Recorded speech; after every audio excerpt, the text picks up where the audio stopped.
안녕하세요. 이번에 소개할 책은 내면의 그리스도가 안내하는 상승의 여정, 그리스도 의식에 이르는 열쇠라는 책입니다. 그 중에서 오늘은 열쇠 12 내용 중 일부를 읽어 드리겠습니다. 열쇠 12. 존재하려는 의지를 재발견하기. 이 열쇠에서 다룰 영적 독소는 비의지와 비존재입니다. 처음에는 여러분에게 별 의미가 없을지 모르지만 진행하면서 설명하겠습니다. 이 독소의 해독제인 붓다는 바즈라 사트바이며 그의 지혜는 신의 금강석 같은 의지의 지혜입니다. 알다시피 금강석은 가장 단단한 물체이기 때문에 지구상의 어떤 것에도 영향을 받지 않습니다.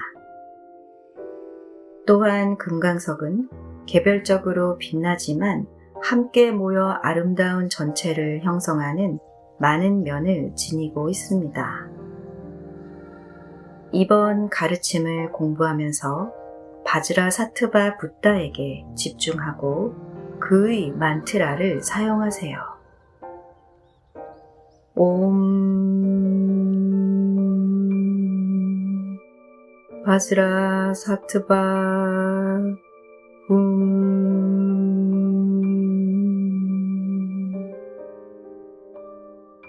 마이트레아의 800여 페이지에 이르는 책을 읽고 한 걸음 물러나 큰 그림을 본다면 사람들을 영적인 스승과 분리되도록 만든 심리적 메커니즘을 이해하고 극복하도록 돕는 것이 그 책의 전반적인 목적임을 알 수 있습니다. 그들은 영적인 스승에게서 떨어져 나와 그들 스스로 에덴 정원의 신성한 안내보다는 고난의 학교라는 학습 환경으로 들어간 것입니다.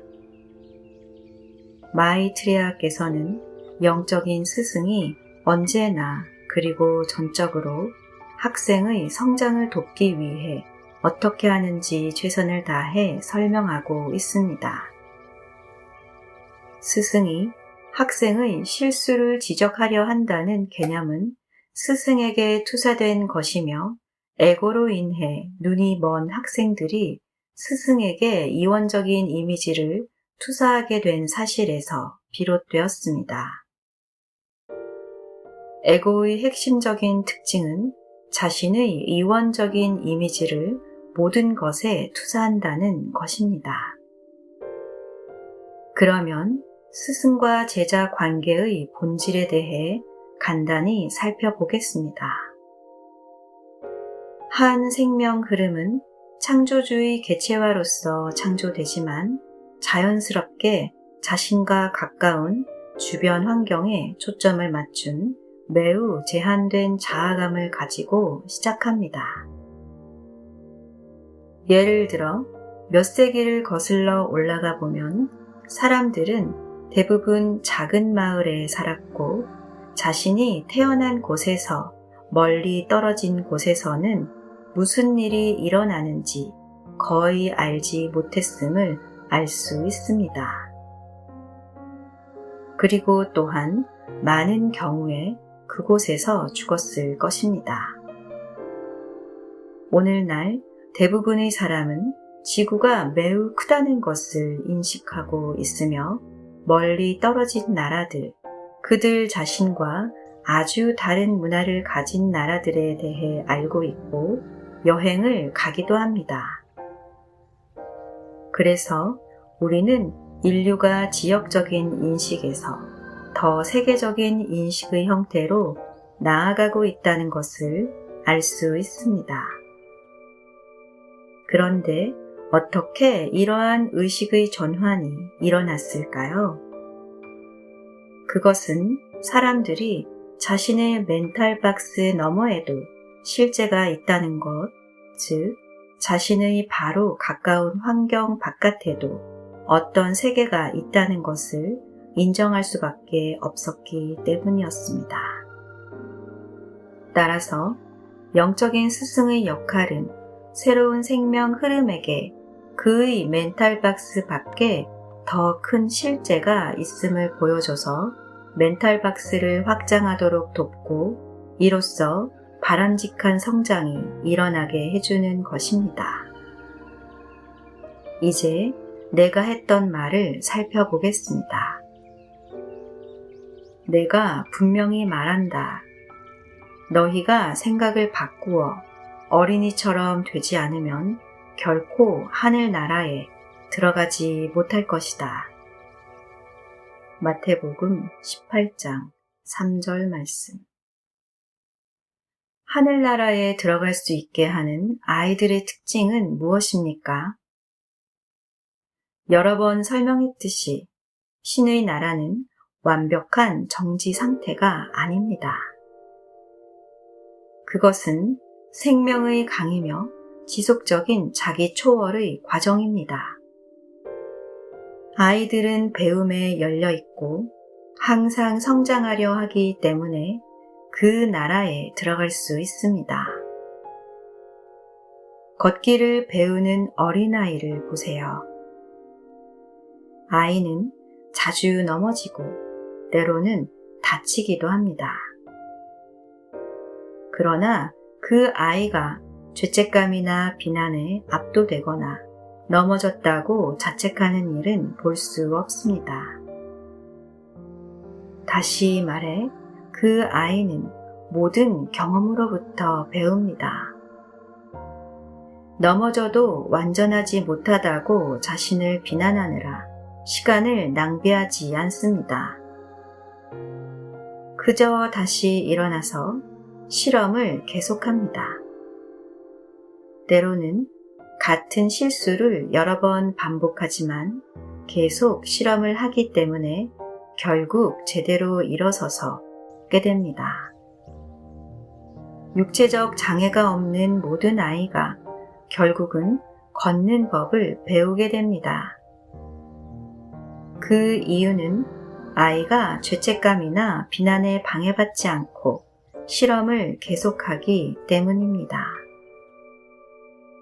마이트리아께서 설명하듯이 이것이 바로 그가 에덴 정원에서 만들려고 시도했던 배움의 환경이었습니다.